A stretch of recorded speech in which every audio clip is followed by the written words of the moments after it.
श्री शनि अष्टोत्तरशतनाम स्तोत्रम्।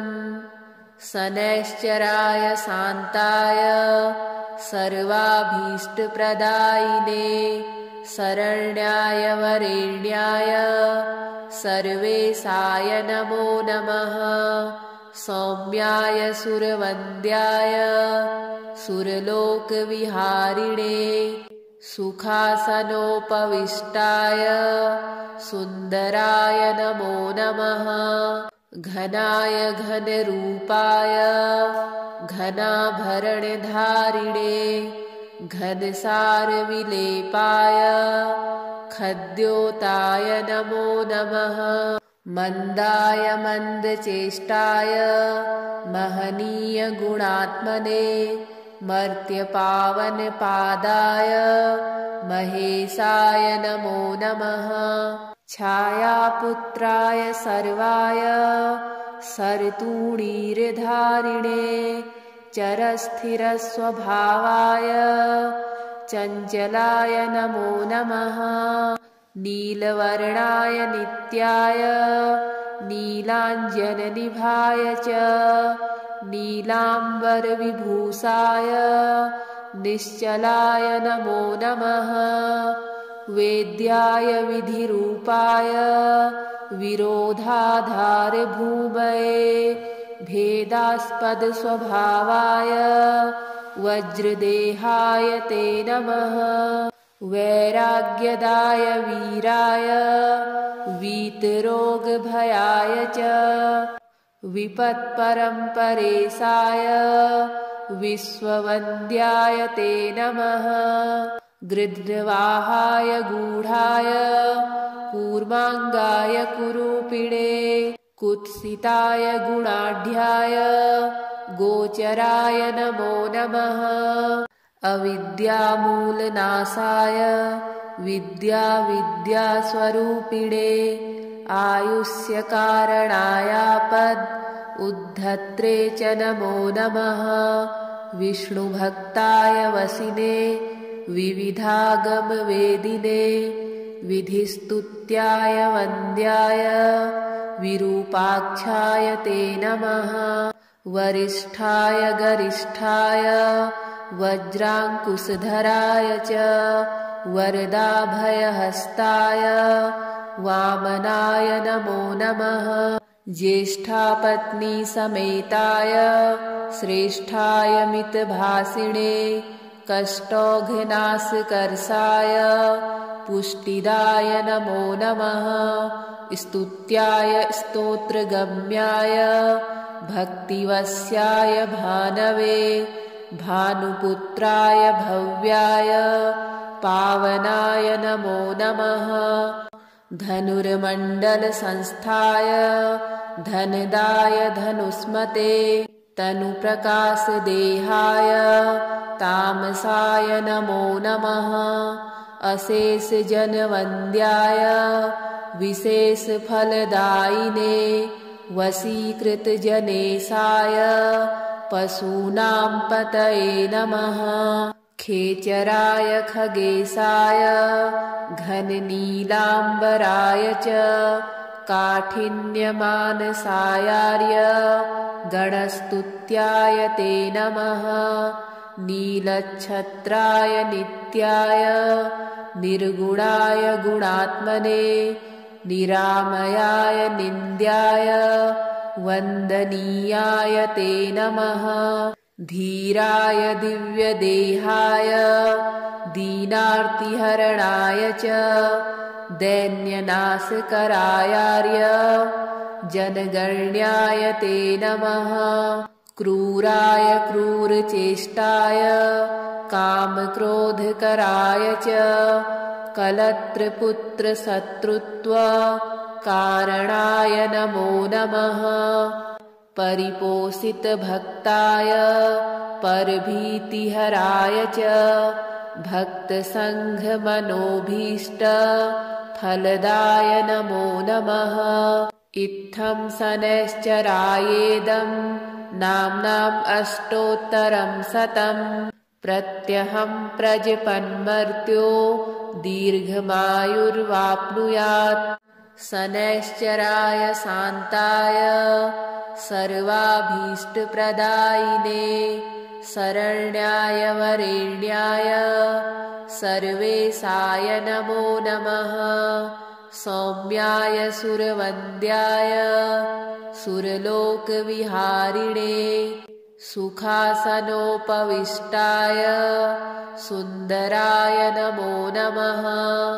घनाय घनरूपाय घनाभरणधारिणे घनसारविलेपाय खद्योताय नमो नमः। मन्दाय मन्दचेष्टाय महनीयगुणात्मने मर्त्यपावनपादाय महेशाय नमो नमः। छायापुत्राय सर्वाय सरतूणीरधारिणे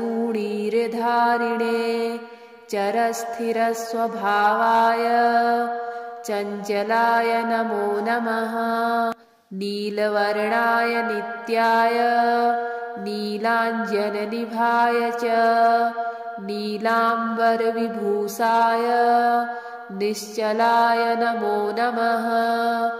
वेद्याय विधिरूपाय विरोधाधारभूमये भेदास्पदस्वभावाय वज्रदेहाय ते नमः। वैराग्यदाय वीराय वीतरोगभयाय च विपत्परम्परेशाय विश्ववन्द्याय ते नमः। गृध्रवाहाय गूढाय कूर्माङ्गाय कुरूपिणे कुत्सिताय गुणाढ्याय गोचराय नमो नमः। अविद्यामूलनाशाय विद्यास्वरूपिणे आयुष्यकारणायापद उद्धत्रे च नमो नमः। विष्णुभक्ताय वसिने विविधागमवेदिने विधिस्तुत्याय वन्द्याय विरूपाक्षाय ते नमः।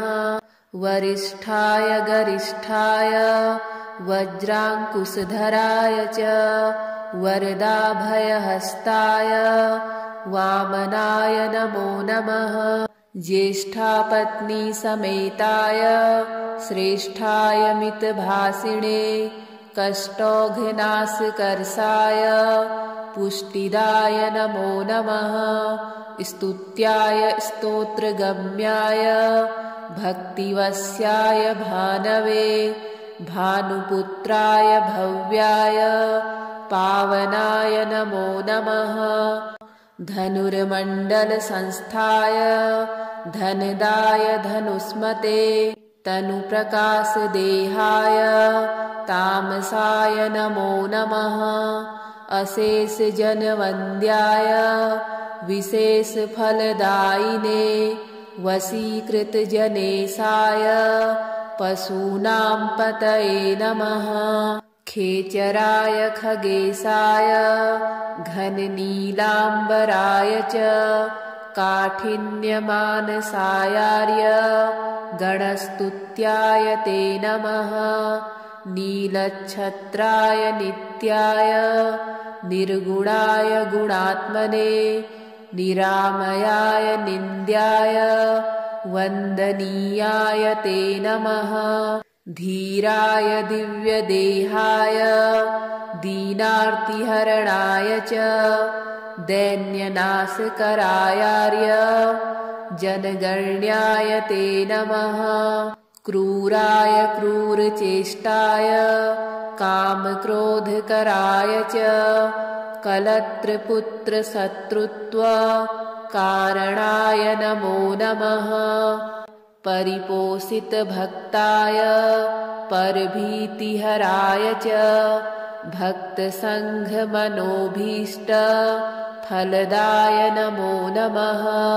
इत्थं शनैश्चरायेदं नाम्नाम् अष्टोत्तरं शतं प्रत्यहं प्रजपन्मर्त्यो दीर्घमायुर्वाप्नुयात्। सनैश्चराय शान्ताय सर्वाभीष्टप्रदायिने शरण्याय वरेण्याय सर्वेशाय नमो नमः। सौम्याय सुरवन्द्याय सुरलोकविहारिणे सुखासनोपविष्टाय सुन्दराय नमो नमः। घनाय घनरूपाय घनाभरणधारिणे घनसारविलेपाय खद्योताय नमो नमः। मन्दाय मन्दचेष्टाय महनीयगुणात्मने मर्त्यपावनपादाय महेशाय नमो नमः। छायापुत्राय सर्वाय सरतूणीरधारिणे चरस्थिरस्वभावाय चञ्चलाय नमो नमः। नीलवर्णाय नित्याय नीलाञ्जननिभाय च नीलाम्बरविभूषाय निश्चलाय नमो नमः। वेद्याय विधिरूपाय विरोधाधारभूमये भेदास्पदस्वभावाय वज्रदेहाय ते नमः।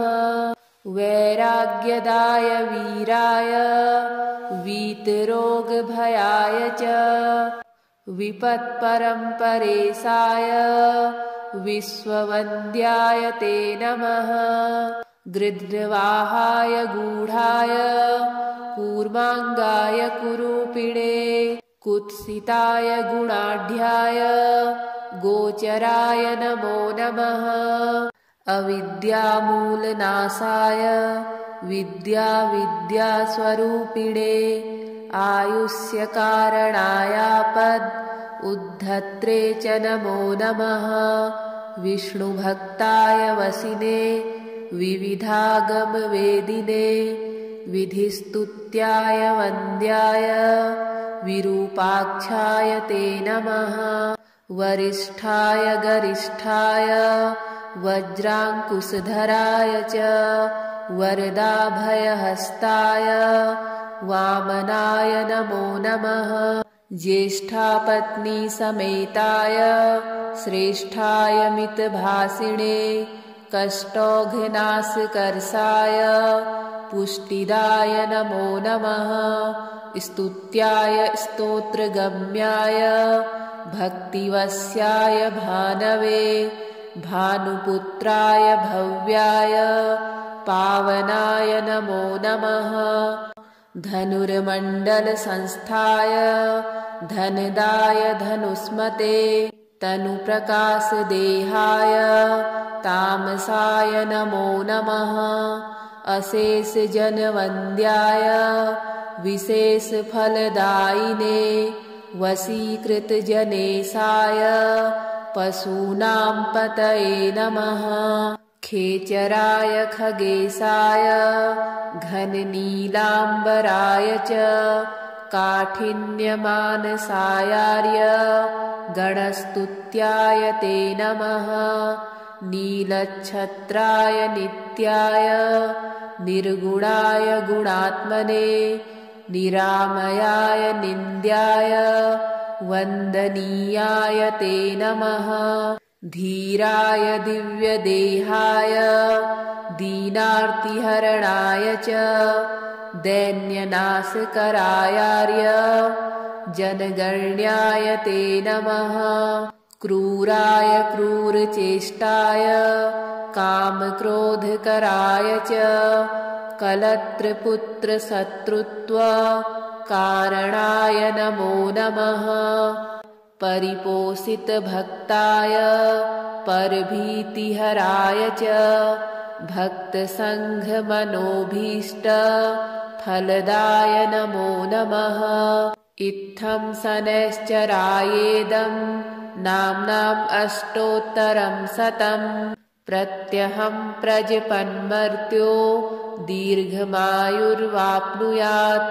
शनैश्चराय शान्ताय सर्वाभीष्टप्रदायिने शरण्याय वरेण्याय सर्वेशाय नमो नमः। सौम्याय सुरवन्द्याय सुरलोकविहारिणे सुखासनोपविष्टाय सुन्दराय नमो नमः। घनाय घनरूपाय घनाभरणधारिणे घनसारविलेपाय खद्योताय नमो नमः। मन्दाय मन्दचेष्टाय महनीयगुणात्मने मर्त्यपावनपादाय महेशाय नमो नमः। छायापुत्राय सर्वाय सरतूणीरधारिणे चरस्थिरस्वभावाय चञ्चलाय नमो नमः।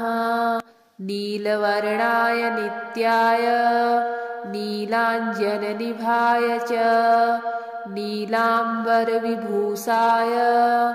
निश्चलाय नमो नमः। वेद्याय विधिरूपाय विरोधाधारभूमये भेदास्पदस्वभावाय वज्रदेहाय ते नमः।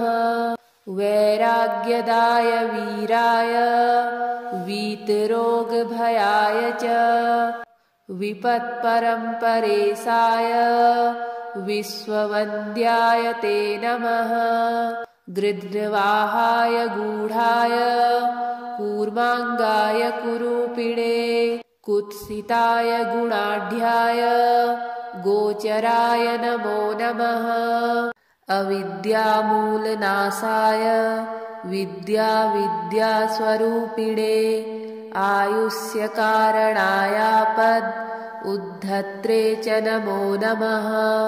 विष्णुभक्ताय वसिने विविधागमवेदिने विधिस्तुत्याय वन्द्याय विरूपाक्षाय ते नमः। वरिष्ठाय गरिष्ठाय वज्राङ्कुशधराय च वरदाभयहस्ताय वामनाय नमो नमः। ज्येष्ठापत्नीसमेताय श्रेष्ठाय मितभाषिणे कष्टौघनाशकर्षाय पुष्टिदाय नमो नमः।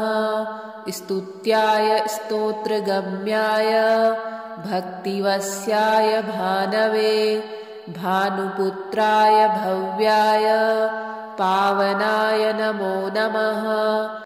धनुर्मण्डलसंस्थाय धनदाय धनुष्मते तनुप्रकाशदेहाय तामसाय नमो नमः। अशेषजनवन्द्याय विशेषफलदायिने वशीकृतजनेशाय पशूनां पतये नमः। खेचराय खगेशाय घननीलाम्बराय च काठिन्यमानसायार्य गणस्तुत्याय ते नमः।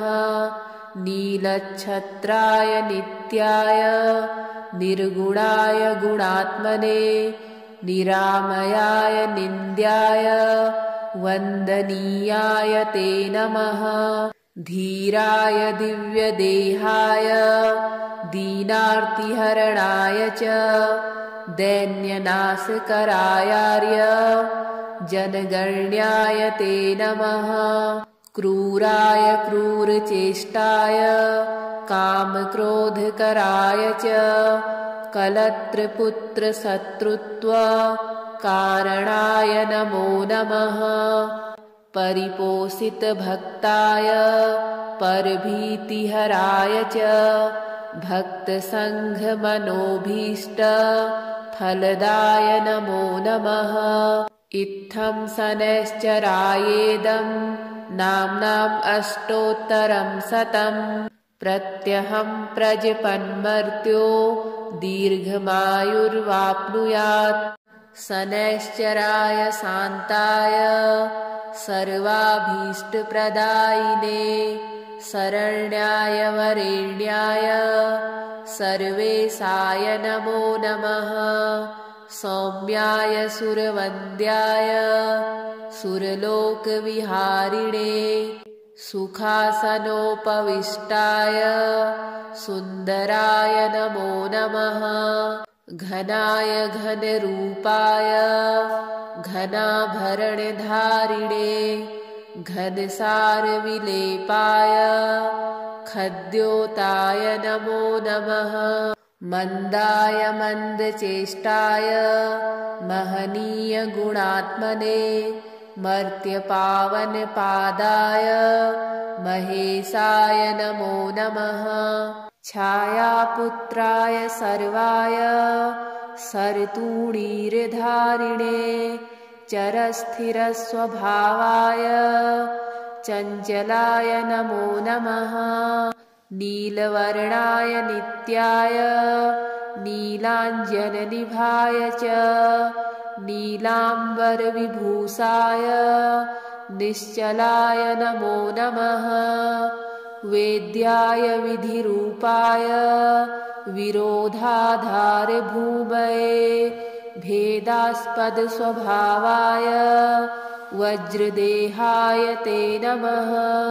वैराग्यदाय वीराय वीतरोगभयाय च विपत्परम्परेशाय विश्ववन्द्याय ते नमः।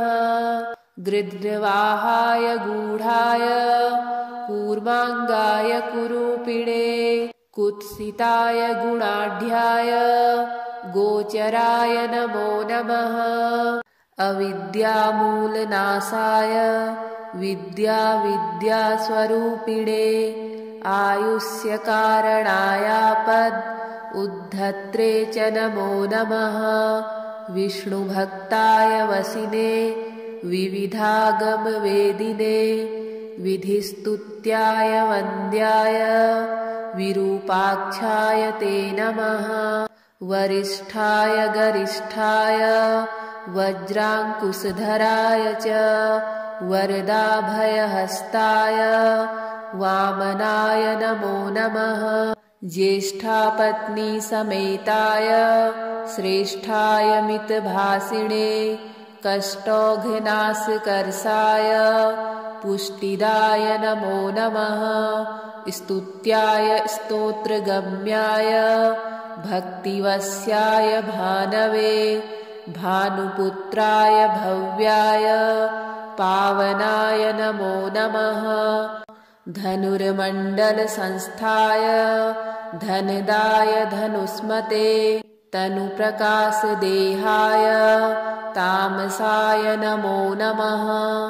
अशेषजनवन्द्याय विशेषफलदायिने वशीकृतजनेशाय पशूनां पतये नमः। खेचराय खगेशाय घननीलाम्बराय च काठिन्यमानसायार्य गणस्तुत्याय ते नमः। नीलच्छत्राय नित्याय निर्गुणाय गुणात्मने निरामयाय निन्द्याय वन्दनीयाय ते नमः। धीराय दिव्यदेहाय दीनार्तिहरणाय च दैन्यनाशकरायार्य जनगण्याय ते नमः।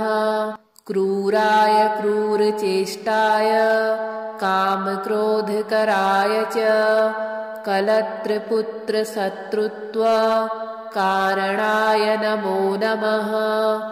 परिपोषितभक्ताय परभीतिहराय च भक्तसङ्घमनोभीष्ट फलदाय नमो नमः। इत्थं शनैश्चरायेदं नाम्नाम् अष्टोत्तरं शतं प्रत्यहं प्रजपन्मर्त्यो दीर्घमायुर्वाप्नुयात्।